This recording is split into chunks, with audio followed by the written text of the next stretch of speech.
So making 10K a month is not as difficult as most people think, and there's only 3 steps in order to get there. Most people think it takes 20 years, it takes 10 years. For me, it only took about a year to get there from 0. But there's 3 things that you guys have to do in order to get there. And those 3 things are not waking up at 5 a.m. You do not need to wake up at 5 a.m. every single day. Of course, waking up earlier helps. I think there's barakah in the morning, and there's also there's blessing in the morning for those of you that are not Muslim.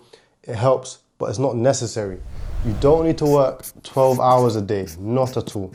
Because at the end of the day, your focus is finite. The more you work, sometimes you might get diminishing returns on the amount of work that you're doing. So you need to know how to actually prioritize the deep work instead and get more for the little time that you're doing. And finally, you don't need to cut off friends or family. You don't need to cut off friends and family. A lot of people feel that you've got to isolate yourself and you've got to go away from everyone, not speak to anyone. You don't need to do that. There has to be some level of dedication, some level of focus where, you know what, now's not the time for fun and games, but you don't need to cut everyone off. I didn't cut everyone off when I got to my first 10K, but there are 3 things that you need to do, as I keep alluding to, which I'm going to show you guys now. But before we get into that, you guys need to understand that I was obsessed with making 10K a month, like to the point where it was like my mountain peak. I don't know why, but hitting 10K a month, it just sounded so good. And I felt as if once I hit 10K a month, my whole life is going to change completely, which it didn't, because getting to 10K a month was a journey in itself and it was a process. And my life had changed before I even reached 10K a month. So when I reached it, it was underwhelming. It was anticlimactic because I've now become the person and I've gained the skills that allowed me to get to 10K a month. So when I've hit 10K a month, I was already that person before I even hit the number. I was just waiting for the number to catch up. So it wasn't as exciting as I thought it would be, but alhamdulillah, I got there, and you guys can get there too. So there's 3 things that you guys need to do. It's not these 3 things. The reason why I want to make this very clear is because it doesn't really matter how hard you work. So these 2 first things is how hard you're working towards the thing. So you can wake up at 2 a.m. It doesn't matter if you wake up at 2 a.m. or not.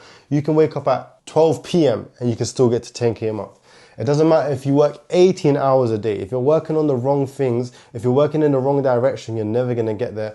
And it doesn't matter how many people you cut off, because you can cut off everyone and you can just be a loner in your own room with no skill, no nothing. So what does it actually take to get to 10K a month? And I'm not saying this because I'm $1 million, I've got $1 million company. I'm just saying this because I got the 10K a month from nothing. I was literally at nothing and I was able to to get the 10K a month, which is it's a big achievement. So the first thing you guys need to do to hit 10K a month, and this is the most important thing. If you don't do this one thing, nothing else is gonna matter. Is you need to overcome limiting beliefs. So it says overcome limiting beliefs. Cool. This is number 1. This is uno. Because a lot of you guys want to make 10K a month, but deep down inside, you don't even believe it's possible. But I was the same as well. When I first started out, I wanted to make 10K a month so badly, but somewhere deep in my mind, I didn't believe that I could actually achieve it. And a lot of the reasons why you don't believe that you can achieve it is because you're not the person that can get to 10K a month. Your actions are not reflecting your desires or your goals. I saw a quote, an amazing quote. It said that judge the authenticity of your goals by the actions you do today. So if your goal is to make 10K a month, but you're not acting in alignment with that, then you're never going to hit 10K a month. It doesn't matter how hard you work. That's why I said it doesn't matter how hard you work. You'll always find a way to self-sabotage. You'll always do the wrong thing. And you're just not that, you will just never be that person. So overcome the limiting beliefs by actually doing things that a person that makes 10K a month would do. This is going to allow you to believe that it's possible. It's hard to achieve a thing without believing that that thing is actually attainable. Whenever I used to box, when I used to have a fight, if I believed I could beat this person, I was much more likely to beat him. I was much more likely to beat him in the match and actually win the contest. So I went to every fight believing that I could win the fight, and it allowed me to be successful inside the ring. The same with making 10K a month. Another way you can overcome your limiting belief is to actually see someone else make 10K a month. So you may have never made it before, but seeing somebody else do it allows you to overcome that belief. I was sitting down with one of my close friends, Cam, and he used to mentor me a lot. Even now to this day, I still ask him for a lot of advice. And I was telling him, oh man, I want to become the best boxer in the world, but I want to make money for my course and I can't, but I've got to work. He says, you can do both. I was like, what do you mean? He's like, yeah, you can do both. But he said, you don't work, bro. He said to me, you don't work. This is how he said to me. He said, you don't work, bro. You don't do none of that stuff. You don't do none of that work stuff. You just box and then you make money from doing it. I said, what? He said, yeah, that's all you do. All you do is box and make money from it. He just said it to me and then I started to believe it. And then I started making money from literally just boxing, from posting my boxing content, and that's it. He helped me overcome that limiting belief because he said it to me, and also I've seen the things that he's achieved. So seeing somebody else achieve something, and somebody else saying it to you as well, is going to help you overcome that barrier. A final point as well. One of my other close brothers, Minaz, he was telling me, oh bro, like I would easily pay £1,000 to work with you. Easily, that would be like a no-brainer. I said, what? He said, yeah, easy. So my brother Minaz made it very clear to me that he would pay me £1,000 to work with me. So now I believe that other people would do the same thing. And he was selling packages, he was selling mentorships for 5K. So I thought, if he's selling it for 5K, then it's possible. But I didn't know anyone that was actually doing it. And even if I did know those people, I didn't see it with my own eyes. I needed to see it in order to believe it. So that's one thing that can help you. And just watching a lot of podcasts, watching a lot of people that are in a position that you want to be in, reading books, etc., and getting those small wins. So for example, you might not be making 10K a month, but you can make 1K a month online. If you can make 1K a month online, I'm sure you can make 10K a month. You just got to scale it. You just got to 10x it. Very simple. So overcoming your limiting beliefs is the most important thing. There's another really good book called The Mountain Is You, and it will help you overcome that self-sabotage, etc. I've read it. It was a really good book. I read it actually after I made 10K a month, but it was good in overcoming something else in my life that I need to overcome. So you need to overcome your limiting beliefs. It doesn't matter how hard you work. You're always gonna come to some sort of roadblock just because you're not the person, you don't believe that it's possible. Imagine you're running a race here and you know that everyone in the race is faster than you. Everyone is way faster than you. You're not gonna run at full speed because you don't believe you're even gonna win. Whereas if you're running a race and you're like, you know what, everyone, we're all around about the same speed, and obviously the prize is to win £1,000, for example, you're gonna run at full speed because you know that you can win. Whereas if you're running with Usain Bolt and Johan Blake, and then you're like, we can win £1,000, by 20 meters in, you're gonna, well, what's the point? I'm not gonna be able to even catch up with these guys. I'm not even gonna compete with these guys. You're not going to do it. So number one is overcoming your limiting beliefs. And a lot of us are told from we're young that money is scarce. Money is not there. Money is not scarce. Money is in abundance. Like Allah is Ar-Razzaq. Allah can provide for everyone. Al-Wasi'. Al-Wasi'. Like Allah literally, subhanAllah, like, wallahi, I get emotional thinking about how Allah has changed my life, because I used to literally work many hours in the day, that tedious work, and make pennies. Like when I say pennies, alhamdulillah, making pounds, but not a lot, 30, 40, 50 pounds for long work. Whereas now I can make thousands of pounds in one day without even leaving my house. That's why I'm telling you guys, look, that should overcome your limiting beliefs. I'm a normal guy from South London, from Croydon to be exact. I'm a normal brother that's just applied myself and has worked very hard and made a lot of dua. Okay, number 2 is to acquire a skill. So you can't get to 10K a month just because you know it's possible. You need to actually have a vehicle to get you there. So you need to acquire a skill. And it's very important you pick your vehicle well, because imagine you're trying to get to a destination. Now, so you know the destination's there, you want to get there. If you walk there, it's going to take long to get there. If you drive there, it's going to be quick. If you fly there, you're going to get there even quicker. So pick the destination that is most suitable for you. You might not be able to fly there. You might not have the skills to pilot a plane. So you might have to pick a car. So that's what I'm saying. Pick your skill wisely. But you acquire the skill. So you don't wake up with the skill. The skill that I chose was content creation, because through content creation, I got good at marketing. Obviously, there's some sub skills as well. Copywriting, storytelling, marketing. But essentially, it was content creation, which allowed me to market my products, market my services through the content that I created. And I think I'm actually a better marketer than I was a content creator. I'm not a crazy editor. I don't even edit that much. I'm not even that good at editing. I've just got a good eye for things, and I can put things together. And now, alhamdulillah, I've got editors that work with me, and I can give them like the vision of what to do. A lot of times they got the vision themselves. But pick your skill, whether it's copywriting, whether it's drop shipping, e-commerce, whatever. Oh, drop shipping might be haram actually. E-commerce, I think e-commerce is halal. Well, Allah alam, do your research. If I get cancelled, if I go to astaghfirullah, man, astaghfirullah for real.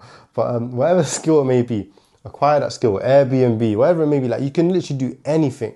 It doesn't have to be with the online space, but acquire that skill, and that's going to get you to 10K a month, because you need to have something that's going to get you there, and get really good at it. Don't just acquire that skill and then that's it. Get good at that skill. Isolate it. When I was boxing, I literally isolated boxing. Like, I didn't go to the gym to do weights, just to run on the treadmill. Every session, so this was my mindset when it came to boxing. In order for me to get better, I need to box more.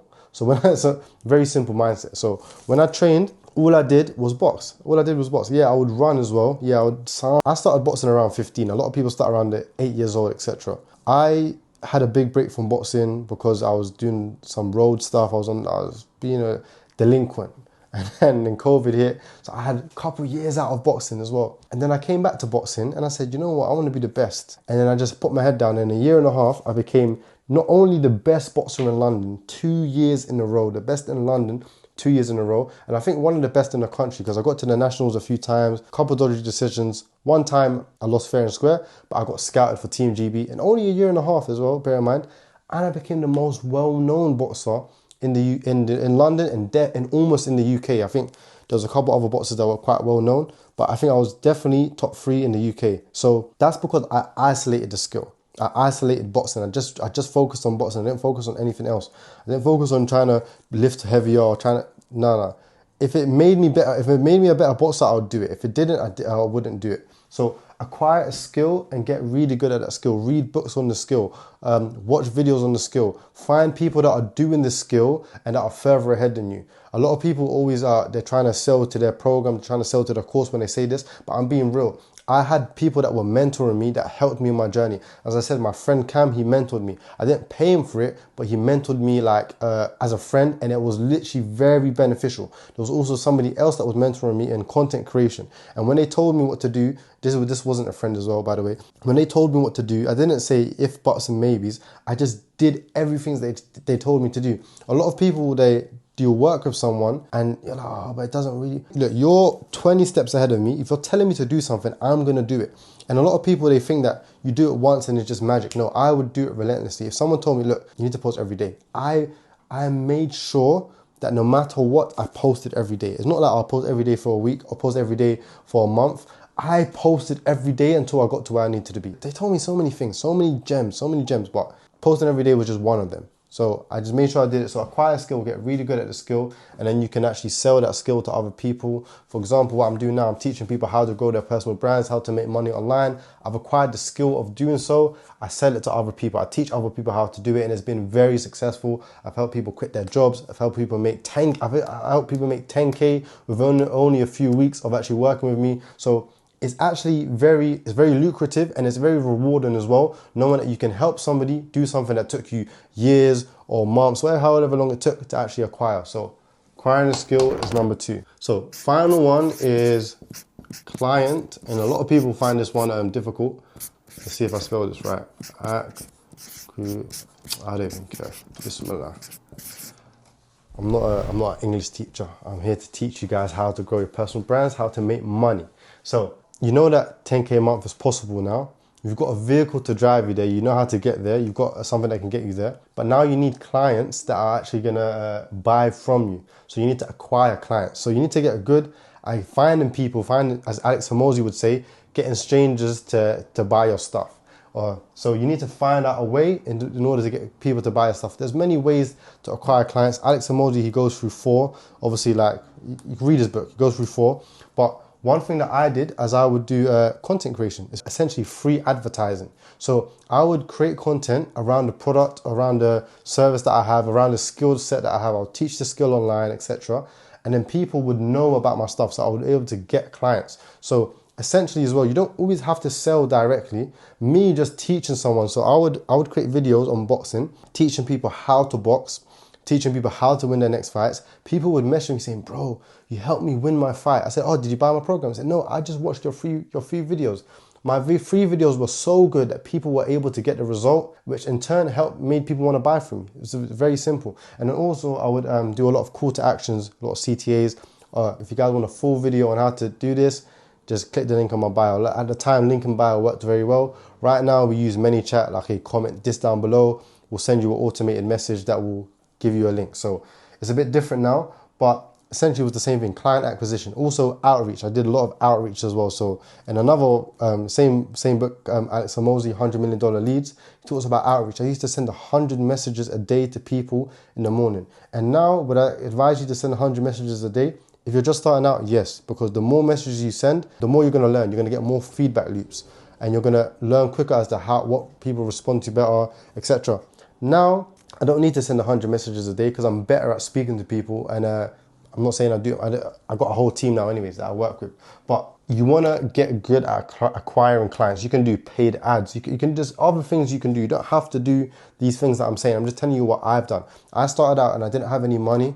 But I did have time. I did have a skill of content creation. So I thought, you know what, let me create content, make videos go viral, say, look, comment down below, click the link on my bio, and get people to buy my stuff. It's that simple. So that's why I said these complementary skills are also important, such as copywriting. So I'm creating content, but having a basic skill of copywriting is going to allow me to structure the video in a way that's going to get people to take action. Copywriting is essentially just writing persuasive text that gets people to take action. Storytelling is also involved. Like one of my best post was a carousel post of why I quit boxing. You guys can see it, it's pinned on my Instagram, and it got me almost 1,000 leads. And at the time, I think we made 24K that in those 2 weeks.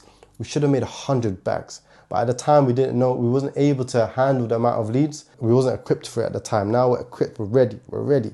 But at the time, we wasn't equipped. So that's how important client acquisition is. You need to know how to get people to buy your stuff. So learn how to do so, man. Like, as I said, get someone to teach you. Like right now, you guys are watching my YouTube video. You can watch my YouTube video. You can watch Talia Morgan. You can watch this guy. You can watch that guy. But essentially, it's going to be very difficult to implement just watching videos. So guys, get really good at the skill of client acquisition. Learn how to get people to know about your stuff in order that they can buy your stuff as well. So whatever route you may go, and learn properly. Don't just watch YouTube videos. It's good to watch a YouTube video. Right now, this is surface level stuff. I'm just going through the surface level stuff of what you guys need to do. Now you guys need to go and deep dive into each one. You can either do that by reading books. You can find a YouTube video that might go into one in depth. I might make a masterclass on each one. So you might see these free online YouTube courses. Buy a course, that's another thing you can do. Get a mentor. Do something in order to learn these skills, because these skills are going to get you to 10K a month. I promise you, if you don't have all three of them, you're not going to get to 10K a month. And even if you miss one of them, it's going to be very, very difficult to get to 10K a month. And even if you do get to 10K a month, you're probably not going to get there again. Let's say, okay, you've got all of the skills, but you don't know how to really get clients. So maybe you post one video, it randomly goes viral, you get clients. You're not going to be able to do it again because you're not good at getting clients again. Or let's say you got a skill, for example, you haven't acquired a skill, you're good at client acquisition, your product is rubbish, you're getting bad reviews, people are not going to want to come back to you. And obviously, if you don't believe that it's possible, you're cooked, you're finished. So this is essentially the 3 steps as to how to make 10K a month. Making 10K a month is good. It's not the be all and end all. There's many more mountains to climb, which I'm still trying to climb. So yeah, that's it. And if you guys want my help in getting to 10K a month through content creation, through personal branding, all you got to do is go to the description down below. You can apply to work with me one-to-one. Very simple. All right, see you guys in the next video. Let's get it.